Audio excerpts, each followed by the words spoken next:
Alhamdulillahi Rabbil Alamin. Wa bihi nasta'inu ala umuri dunya waddin. Allahumma salli wa sallim ala Sayyidina Muhammadin wa ala ali Sayyidina Muhammad. Tentang pemimpin. Nah, sudah tidak lama lagi kita memilih calon pemimpin. Saya akan jelaskan kriteria pemimpin yang mana yang harus kita pilih. Di dalam hadis ini Abdullah bin Amr bin Al-Ash radhiyallahu anhu berkata, Rasulullah sallallahu alaihi wasallam bersabda, sesungguhnya orang-orang yang berlaku adil kelak di sisi Allah ditempatkan di atas mimbar dari cahaya. Ialah mereka yang adil dalam hukum terhadap keluarga dan apa saja yang diserahkan dikuasakan kepada mereka. Kita sedikit tafsirkan hadis ini.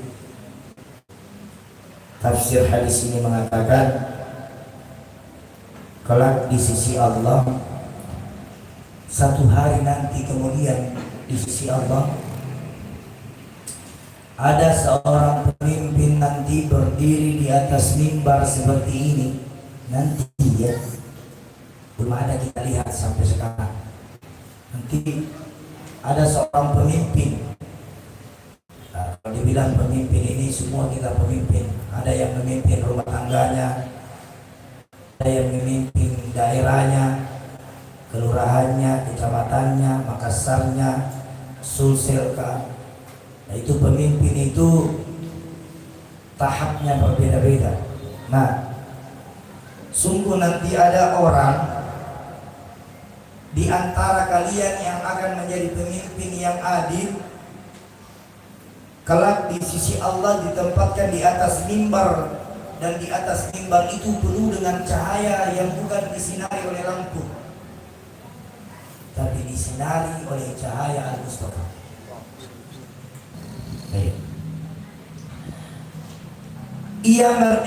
Ia mereka yang adil. Jadi kalau di daerah tak ada pemimpin yang adil, ketika masyarakatnya susah dia ikut susah. Ini salah satu ini. Ketika masyarakatnya susah dia ikut susah. Terus ketika rakyatnya lapar dia beri santunan. Jangan cari pemimpin yang ketika dia kenyang rakyatnya lapar. Jangan juga cari pemimpin yang senantiasa memberi janji-janji palsu. Apa namanya kalau anak muda, PHP. Senantiasa pemimpin yang senantiasa diberikan PHP. Jadi berlaku adil dalam hukum terhadap keluarganya sendiri. Kenapa? Di dalam hadis ini yang pertama disebut dia adil nanti di dalam keluarganya. Kalau keluarganya salah, dia hukum. Karena Nabi sendiri bersabda, kalau anakku salah, saya sendiri yang potong tangannya. Ini Nabi. Nabi Muhammad mengatakan, saya seorang pemimpin, tapi kalau anakku salah, saya ayahnya. Muhammad sallallahu alaihi wasallam masih hidup. Itu kalau ada pencuri, potong tangannya. Apa kata Nabi sama sahabat? Sahabat, seandainya di antara salah satu anakku ini ada yang mencuri, kau tidak usah repot-repot potong tangannya, saya yang. Makanya hati-hati. Ini kita lihat memang betul. Kita betul sosok pemimpin. Jangan memilih pemimpin karena uang merah, uang biru, uang merah 3, uang merah 2. Kita rela jual suara kita dengan pemimpin yang ahli maksiat. Ya, pilih. Kalau kami dari dulu, dari dibentuknya majelis ini, kami tidak pernah menyuruh kalian untuk memilih siapa, pilih saja. Tapi jangan suara kalian mau dibayar. Jangan mau dibayar. atau dikasih beras 25 kilo, ada di gulanya, ada di minyaknya. Nanti kita bilang sama pemimpin, insya Allah nanti kalau di kota di kota coblos saya pilih. Siapa yang bicara seperti ini lantas pada saat dia tidak pilih, maka semua yang dimakan itu menjadi haram. Terus nanti saya tusuk. Nauzubillah min dzalik. Ini tidak boleh. Pilih. Dulu di zaman dahulu kala ketika Nabi Muhammad sudah meninggal, sudah tidak ada, Umar bin Khattab menyuruh semua sahabat yang masih hidup untuk sholat. Siapa di antara nanti yang akan dapat petunjuk di dalam sholat di suaranya, itulah yang ditunjuk. Kalau di Makassar sini misalnya terjadi 2 orang pemimpin, sebentar malam itu kalau mau dicoblos sholat istihara, minta ya Allah yang mana baik, nomor 1 atau nomor 2, A atau B, sholat. Jangan kita bilang akan baik ya, ini yang kasih ke ini serangan pajak tadi 500.000, besok dia milih. Jangan seperti itu. Tidak boleh kita memilih sesuatu karena dikasih uang. Nah, ini bahaya, hati-hati. Hati-hati. Nah, kasih dua 500.000, tapi dia menjabat selama berapa tahun? 5 tahun. Selama dia berbuat dosa, kalian juga tanggung dosa. Hati-hati. Jadi kalau kita memimpin, memilih, dikasih dua 500.000, berarti hakikatnya 100.000 1 tahun dikasih gaji tak untuk pilih orang-orang yang tidak nasihat amanah dalam memimpin. Kita doakan siapapun yang terpilih nanti di 2024 tidak usah ada saling antara satu dengan yang lain. Mari kita saling rahmat merahmati, saling cinta mencintai, jangan saling celah mencela.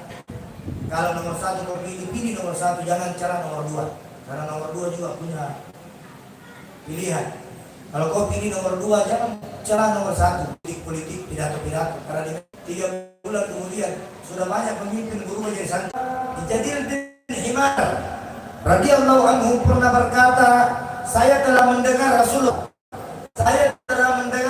sallallahu alaihi wasallam bersabda, orang-orang ahli surga itu ada 3 macam. Orang-orang ahli surga itu ada 3 macam. Raja yang adil kata Nabi, yang selamat, pemimpin yang adil.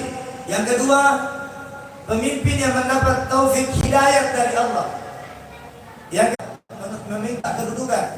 Jangan pun nanti bilang saya tim sukses, nanti naik kasih jadi ke kepala pasar, begitu meminta kedudukan namanya. Jangan tuh samurai. Biarkanlah apa yang berkehendak engkau jadi apa. Janganlah suka meminta kepada manusia jabatan, kata Nabi di sini. Terus dilanjutkan, jika kau diserahi jabatan tanpa diminta, nah kasih kau jabatan orang tanpa diminta, ini kata Nabi, belas kasihmu itu akan ditebus oleh Allah, akan ditebus oleh Allah dengan tebusan. Pilihlah pintu mana, pilihlah pintu surga yang mana. Bukan lagi jabatan kita dikasih pilih, karena ada 7 pintu surga. 7 pintu surga itu macam-macam. Terus Ibnu apalagi laki-laki yang sudah menikah, dia punya pemimpin, dia punya anak, jaga, bimbing anak baik-baik, jaga anak baik-baik, ajari anak kebaikan. Ini bapak pemimpin. Nah, dari pemimpin naik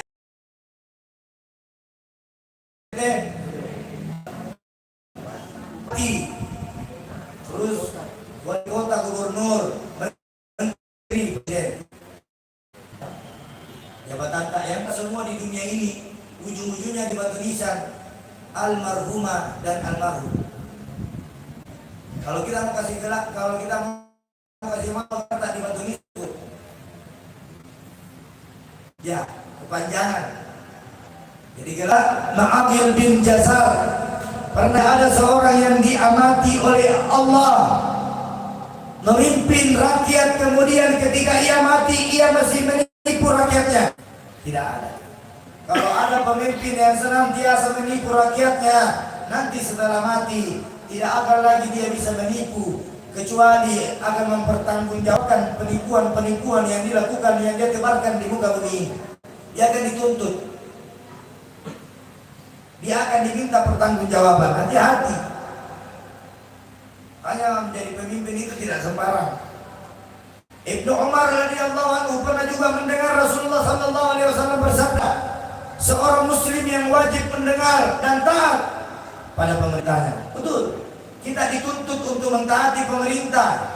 Pemerintah yang memberi kita jalan yang baik, pemerintah yang mengajarkan kita tentang kesopanan, pemerintah yang mengajarkan kita tentang akhlak adab, pemerintah yang telah membimbing kita, pemerintah yang telah menyantuni kita. Taati sama pemimpin seperti ini. Tapi kalau pemerintah yang membuat rakyatnya susah, maka kita jangan diam. Minimal kita menyuarakan kebenaran, jangan melawan, jangan mencaci pemerintah. Bentuk akhlak, berakhlak itu. Terus yang terakhir, Ali radhiyallahu anhu pernah berkata, Rasulullah mengirim syariah. Pasukan yang berjumlah 300 sampai 400 orang, dia kirim syariahnya. Setelah Rasulullah mengirim syariahnya, disertakan dengan kepemimpinannya, ada tanda tangan, dia utus prajuritnya 300 dengan tanda tangan kepada salah seorang sahabat Ansar. Suatu saat dia marah kepada pasukannya dan berkata, Nabi marah sama pasukannya yang 300-400 ini. Lalu Nabi memanggil dan memerintahkan untuk kumpul dulu. Siapa yang ambil kayu bakar di sini? Tidak bilang-bilang. Kayu bakar 1 batang. Siapa yang ambil itu kayu bakar di sini? Tidak bilang-bilang. Maka Nabi menanyai semua, karena Nabi sendiri tidak pernah mau ambil 1 biji beras saja, apalagi 1 liter. Makanya kalau ada amanah, makanya kalau kita jadi pemimpin, RT dikasih 100 beras karung, maka 100 beras karung itu harus dibagikan dulu kepada masyarakatnya. Kalau kita ada bantuan dari keluarganya dulu, kasih dulu yang paling. Muhammad dikasih kayu bakar, kayu bakar ini di akhir tahun diaudit. Paham enggak? Diaudit. Saya kasih kau kayu 10. Berapa yang kau keluarkan? Mana ini 1? Apa mau bilang Nabi? Bilang dicuri. Oh enggak. Kalau diaudit siapapun pemimpin dia harus mengganti. Hati-hati. Sebagai kesimpulan, saya tidak usah terlalu panjang sekali semua ini kitab, saya ambil intinya saja. Sebagai kesimpulan, nanti di 2024 ini jangan salah pilih lagi pemimpin. Jangan lagi salah memilih pemimpin. Pilihlah sesuai nurani kalian dengan sholat istihara. Sholat istihara, lihat petunjuk. Ya Allah, pokoknya siapa yang menerima suap menyuap, sogok menyogok, suap menyuap, sogok, ya, untuk menjadi dia pemimpin, bakar. Jangan dicerita dari 800 tahun lamanya dibakar.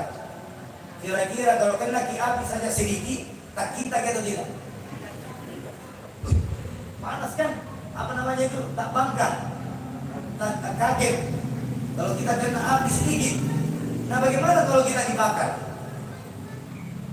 Nauzubillahi. Semoga kita semua yang hadir di tempat ini bisa memilih pemimpin daerahnya nanti sesuai hati nuraninya masing-masing, bukan sesuai serangan pajar, bukan sesuai dengan uang, bukan sesuai dengan pilihan orang. Kita jangan mau dijual suara kita, suara rakyat itu mahal.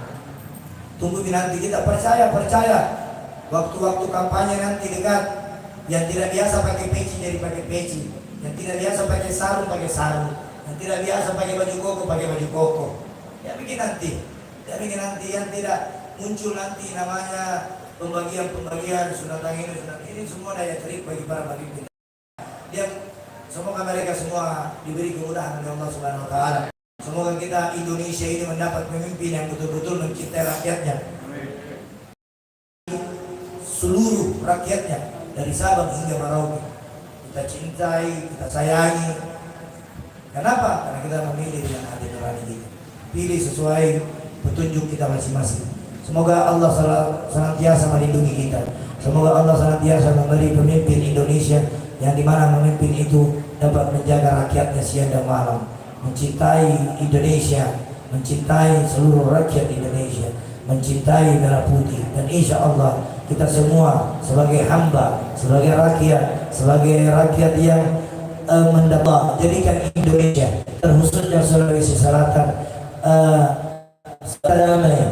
Dan insya Allah semoga kita semua yang hadir di tempat ini di atas pemimpin presiden, di atas segala presiden, yaitu Nabi Muhammad sallallahu alaihi wasallam. Tidak ada Nabi Muhammad, tidak ada istana negara kalau tidak ada Nabi Muhammad diciptakan. Maka ala Nabi Muhammad. Al-Fatihah bi qabul tamam min qawli wa hadratin Nabi Muhammad sallallahu alaihi wasallam. Al-Fatihah.